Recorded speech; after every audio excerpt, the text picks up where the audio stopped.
Ever been listening to your favorite podcast and think, hey, I want to start my own? Then you need Anchor. It's the easiest way to make a podcast. Let me explain. First, everyone's favorite word free. There's creation tools that allow you to record and edit your podcast right from your phone or computer. Anchor will distribute your podcast for you so it can be heard on Spotify, Apple Podcasts, and many more. You can even make money from your podcast with no minimum listenership. It's everything you need to make a podcast in one place. Download the free Anchor app or go to anchor.fm to get started. Keece DeMao was at the top of his game as the leader of his family's empire when he was sentenced to time in prison. Being incarcerated proves to be a difficult challenge when Keece's girlfriend Riley fails to show her loyalty and support. But Keece mentally pushes Riley out of his psyche and focuses on his jail time. When Keece is finally released, he has a new outlook on life. Just when Keece begins to grind his way to the top, a special lady, back to the top, I'm sorry. A special lady enters his life and shifts his focus. Paris Parker is a fresh new attorney looking to embark on an illustrious career. She's got the brains and beauty, but when her husband of 6 months reveals his infidelity, it leaves Paris, Lord, heartbroken and bitter until Keece enters her life and shows her a new type of love. She never knew a love like this and was determined to keep it until that old flame resurfaced and refused to be put out. Paris is everything Keece never knew he wanted, and he refuses to let anyone or anything come between their love. But when drama in the DeMao business arises, it threatens the very existence of that love. Follow Keece and Paris on their journey of love, family secrets, and deceit in this whirlwind love story. Hello, my beautiful people, and welcome back to the Bibliophile's Bookcase. I'm your host, Erica the Bibliophile, and today's episode is Keece and Paris, a Milwaukee love story by Charae Lewis. I started off my podcast with Charae Lewis, and there are so many more of her books that I want to review, but I was first introduced to Charae Lewis, I believe, through this series, Keece and Paris. It used to be a 3-part book, but I think I've explained before that Charae was also a part of that scandal with that couple, and so she got the rights to her books back, but she combined part 2 and 3, into one book. And while the first part is still just a first part by itself, um, but I used to love this book. I recently reread it because I just wanted to make sure I had all my facts in order and that this was the right couple. Because I think after Keece and Paris, I think I want to say like De Niro and Asia was my favorite couple out of the DeMao family. But anyway, let's get into it. So Keece is the second. No, what is he? He would be considered the middle child because there's Cayenne, Keece, and De Niro are the sons of the DeMao family, and they have their father, Dom, and their stepmother, Celine, who has been in their life ever since they were young. They, like, the father doesn't talk about their mother. They don't know what, we don't talk about Rochelle. No. I'm going to use that forever because it's like, we don't talk about Bruno. No. Okay, anyway, I'm sorry. Where was I? And Dom and Celine also have a son, Keece. So those are the DeMao boys. So I guess, so then he would be the second to oldest, which is what I was going to call her. Child. Anyway, he went to jail and he's about to get out of jail. His girlfriend Riley is there to pick him up, and he really don't want to see her. It's like, the whole time I've been in jail, you wouldn't answer phone calls. You didn't come up here to see me, but now that I'm out, you think you finna pop right back in and get the claim your spot is my girlfriend. And she was really, it felt like she just wanted to be seen with him. Like, I'm Keece's girlfriend, but I really don't want to be Keece's girlfriend. Like, she want the look, but she don't want none of the work that comes with a relationship. So, he really not feeling her and tells her, basically, you can go on about your business. And she trying to act like she's so hurt, like, I did this and this and this for you. And he like, but you actually didn't. You didn't do none of that for me. So thank you. Your services are no longer needed. Um, and then we are introduced to Paris. Paris was married for 6 months to her now ex-husband Juan, who cheated on her and that produced a baby. So yeah, there's no coming back from that. Like, nigga, bye. And he's trying everything to get her to stay with him, but she's like, no, I don't want to hear that. None of that. So one night while she's out, she's introduced to Keece. And, they form a bond, an attraction, I should say, not a bond. And they go out a few times. And even those first few times, I don't even see how they made it past that. Because Keece doing what he does with the family business, like they have actual business and they moving drugs and all that type of stuff. But he go ghost. He went ghost a few times, and it's like she calling him, can't get no answer, or he don't respond till like 3 days later. And it's just like, nigga, ain't nobody got time for all of this. But I say it's the sex. I don't even know what the attraction is, because they always argued back and forth, like they never really spent any time together, because the nigga was always like going off doing something or had to handle something. So it's like, if y'all don't spend too much time together, so y'all not really talking, y'all don't really see each other, but like when y'all do see each other, y'all having sex, and it's like, oh yeah, right, that's why I like you. um so at one point, like, they were supposed to go on vacation together, and Riley keep popping back up. She keep trying to insert herself into Keece's life, and like a fool, he keep answering. That's the thing that got me though. I'm like, if you say she didn't do nothing for you, you were tired of her, like you don't have no obligation to her. Like, she calls him when her car gets a flat tire, and while he's supposed to be going away with Paris, he's sitting in the car for hours with Riley. She ain't got no other friends. She ain't got parents. And the answer to both of those questions is yes, she does. So why would you sit there for hours in the car with this girl when your actual girlfriend is sitting at your house waiting on you so y'all can go on a vacation that you promised her you would take her on, because you keep disappearing the way that you do, only for you to do it again? Like, it literally made no fucking sense. I'm like, nigga, you got me twisted.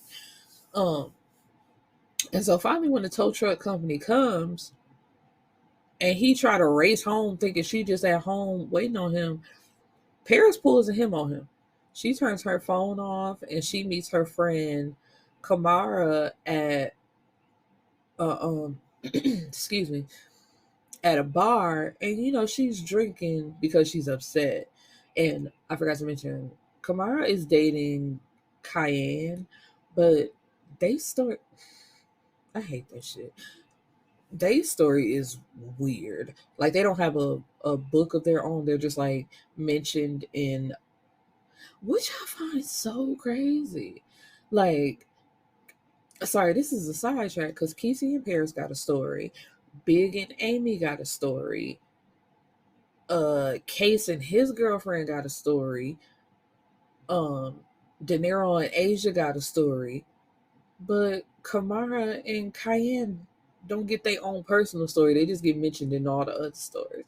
But Cayenne was like a serial cheater, and for some reason Kamara stayed around, but she would always bring up the fact that he was cheating. So then which pisses me off. Because, okay, true. If you claim that you're over it and you gonna let it go, do not bring it back up. But also, for people to then tell her, like, a man don't want to hear you bringing up the past. If you say you over it, be up, man, fuck that nigga. I can bring up whatever the hell I feel like. And he cheated multiple times. And if I want to bring it up, I'm going to bring it up. Now, either you going to stay and deal with the shit like I did, or you can go. But but I feel that's how her books go though. It's like, I think I mentioned this in the Black Effect. Like, the man almost can never be wrong. Like, they are always in the right, and the women are following behind the man, apologizing and trying to make the relationship right.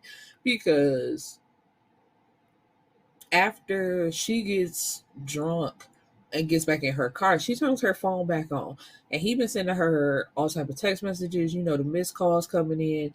And he even calling again, like, as her phone is firing. I'm surprised her phone didn't like glitch and, basically cut off.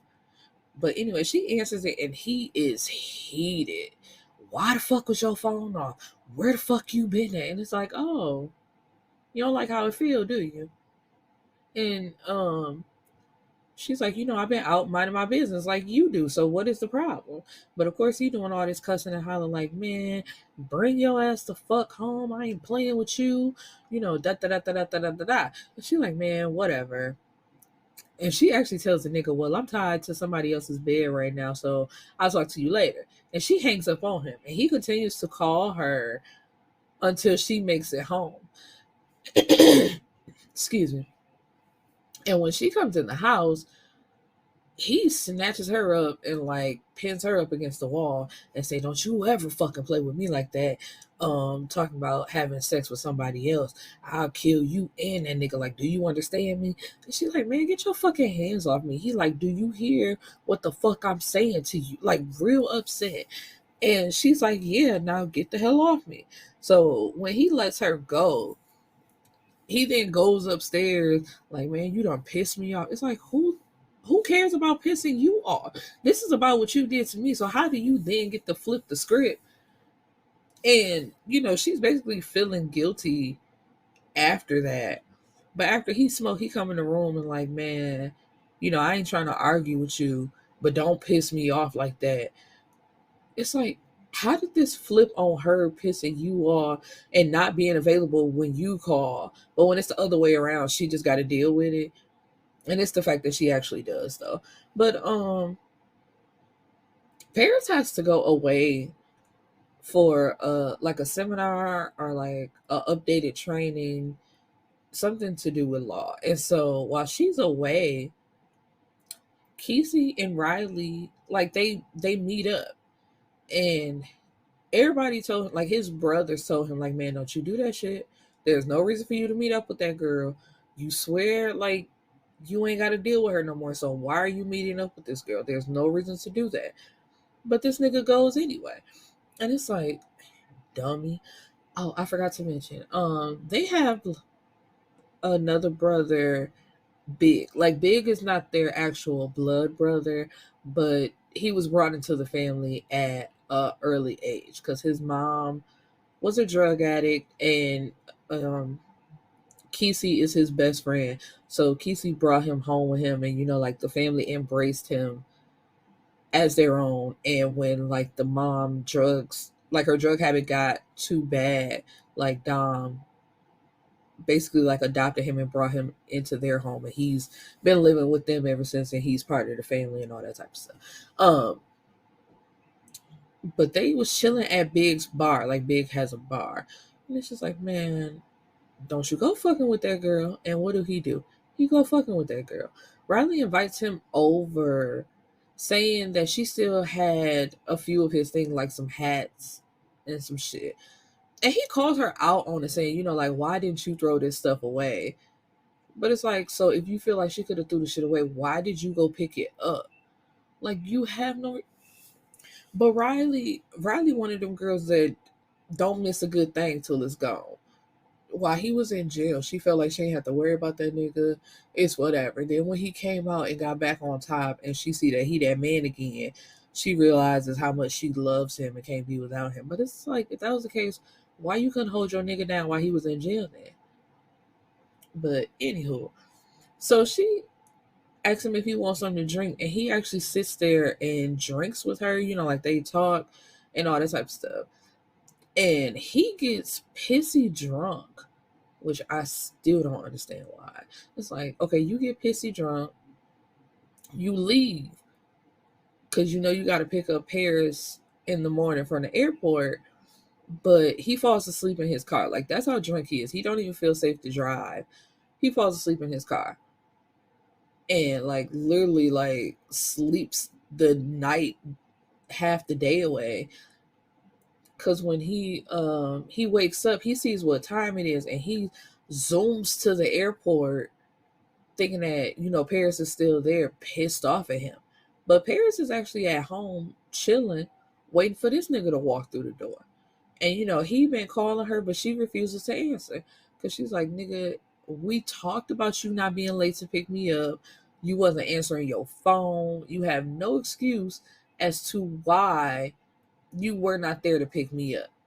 And so when he gets home, he's like, you ain't see me calling you? And she's like, nigga, basically shut the fuck up talking to me. Where the fuck you been? And you can't say you was home because this bed was made. And I know you ain't make it, so where you been? And he claims to be off with his brothers or one of his brothers or something like that. Just a lie. And she takes it, but she's still pissed about him making her wait, but she's not as upset because while she thought he was doing dirt, he explained it away, so it is what it is. Then his phone goes off, and his phone went off, and it was Riley texting him, thanking him for last night. Basically the way she worded it, like, I knew this nigga was out here being trifling, man. I swear to God. So she goes in the bathroom while he's in the shower, because that nigga was sleeping in the car all night, and threw his phone at him. And he like, man, what the fuck is wrong with you? She said, man, I knew your trifling ass was lying. I knew you was lying. That bitch just texted you talking about thank you for last night. She needed that. Like, I knew that's why you didn't pick me up. You lying, trifling ass, like going off. And he's like, man, calm down. It ain't what you think. I did not stay the night with her last night. Like, basically explaining exactly what happens. But how do you explain to your girlfriend that you had drinks with your ex-girlfriend last night and you slept in your car like outside her house and nothing happened? Like, even if it is the truth, nigga, ain't nobody finna believe that shit. So she started trying to pack her stuff because she's like, man, I'm fucking out of here. Because he convinced her to move in with him. And she's like, man, I can't believe I believed your ass. Like, you ain't shit. I bet you she knows what you do. Because that's another thing, too. Like I said, they don't spend any time together. They don't really talk about nothing. Because when she asks him anything pertaining to his business, he don't tell her nothing. Like, he's very secretive. He was burned by Riley. So he was like, I don't know how much I want to tell the next person that I'm with. So he really didn't tell Paris too much of nothing about what he does. And so she said that she was like, yeah, I bet Riley doesn't have to beg you for information because she knows everything about you. And I'm sitting at the airport waiting on your ass and you with this bitch. So you know what? You can go be with that bitch. Man, I don't want her. I ain't thinking about her like that. But it's like, then, so why are you spending time with her like that? It don't make no sense. Like, honestly, when you decided to break up with her and, move on, you should have deleted her number, should have blocked her, because y'all have no reason for communication. So, like, what's the fuck is the problem? And so he manages to pull her down to the ground and wrap her in his arm, because my girl was throwing shoes, throwing bags. She's like, man, I'm fucking out of here. And he like, man, you ain't going nowhere. I'm not letting you leave me. Whoop de whoop, all this type of stuff. And it, like, they fell asleep together. But when he woke up, she was gone. Which is like, nigga, you should have known that. Like, yeah, you could keep her here as long as you're awake and like have your strength wrapped around her. And I'm pretty sure she didn't even go to sleep. It's probably like, as soon as this nigga let me go, I'm fucking out of here. But let's backtrack a little bit. One of the drug deals they were doing was with a lady who they said looked real familiar. And they find out that it is their mother, Rochelle. And now family dirt is coming to light. So they're like, man, at first the boys playing her dust. It's like, you ain't been here, you ran off, you ain't think about us, none of that shit. And she's like, no, that's not what the fuck happened. Your daddy refused to let me see y'all, like he threatened me, all that type of stuff. It's like he would not let me have access to y'all in any type of way. But which, I don't know, it didn't make sense to me. But so they take her to Dom's house. And this is the story. Dom and Rochelle used to be married. And Celine was Rochelle's best friend. And Celine was jealous of Rochelle. She wanted Dom for herself, and she was jealous that Rochelle had him. So Carlos, who was Dom's best friend slash right hand man, because I don't know, for some reason men are so offended by saying that they have a best friend.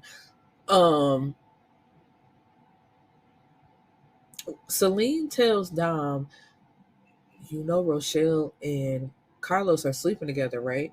And with no proof, nothing but this girl's word, who is her best friend, he believes Celine and like does Rochelle dirty. He kicks her out, tells her she'll never see her kids again. He better not ever catch her around, because if he see her again, basically she going in the dirt. And so, deuces. And all this times, Celine, Rochelle has been in New York, no, not New York, New Orleans, I believe, having a life down there. Her and Carlos have been nothing but friends this whole time. So 20 years, they've been nothing but friends, have not crossed that line whatsoever. And, while they're arguing, because the boys are looking at the dad like, why you so upset? Like, why you acting like that? And he has to, like, the room is getting small, like it's closing in on Dom, because he has to now face his reality that he kept the boy's mother from them for no real reason other than something that another woman told them. And so Celine comes down when she hears all the yelling, and it's like, can I say something, please? And as soon as Rochelle see her, she like, bitch, no. And I ought to knock that caked up make off your motherfucking face. And it's just great because it's like she knew, like, bitch, you were supposed to be my friend. And that's not one of the, it's one of the reasons I don't have friends, but not the only reason. But it's just like, because y'all, that shit is crazy. You really been around me all that time, and you just sitting on the sidelines hating, watching what I got with envy. And instead of going to get your own, you plot on how to take mine. Like, bitch, you couldn't find yourself a man? Because what, you ain't as pretty as me? You ain't got it how I got it? So instead of going to get your own, you plot and take mine. And then I don't have to look at my nigga or my former nigga and like, damn, you ain't as solid as I thought you was, because the first bitch that run up in your ear and tell you some shit, you done kicked me out. And so, but Celine has to admit that she lied. And Dom turns and looks at her and is like, why? I believed you. And it's like, but why would you? She was just your wife's best friend. Why would you believe the best friend over your fucking wife? Like, both of y'all was shady at the same goddamn time. Because even for that bitch to come up and tell you that your wife was cheating with your best friend, why would you then turn around and get with her? Because that, you would have to admit that there was some attraction there. Trifling. Everybody trifling. So the boys start getting closer with Rochelle and, trying to catch up on lost time. And Dom is just like, he feeling sorry for himself. He realizes that he caused the chaos in his life and he can't handle it. And he tries to unalive himself. And at the end of the story, like after Keece woke up to realize that Paris was gone, he gets a phone call telling him, Pops killed himself. Or I think, yeah, like the way they end the story saying that he killed himself. I said, man, this is crazy. I just don't know. But it be like that too. It's just like when all of it finally comes to a head and you got to face that, instead of facing it, you just run away from it, or you just feel so bad. Because I know how he felt at that moment. Like, damn, I've literally just lost everybody in my life, because ain't no way he could stay with Celine. And his boys is looking at him in disgust, because it's just like, um you really ruined all of our lives off words. Like, you didn't even have proof. That's the thing though. It's like you didn't even have proof. This is just something that somebody told you. It's like you didn't confront them, like, are y'all sleeping together? Or even just sit back to see if you could catch them in the act. Like, Rochelle and Carlos didn't even interact like that. So how is that something that you just believed off rip like this? Like, I feel like you wanted to be with Celine too, and y'all both took this as an opportunity to say, "Yeah, this how we gonna do it." Like, man, come on now, just shady, child. But all right, I'll be back next week with part 2, which is even more drama filled. Child, can't believe it. See you later, my beautiful people.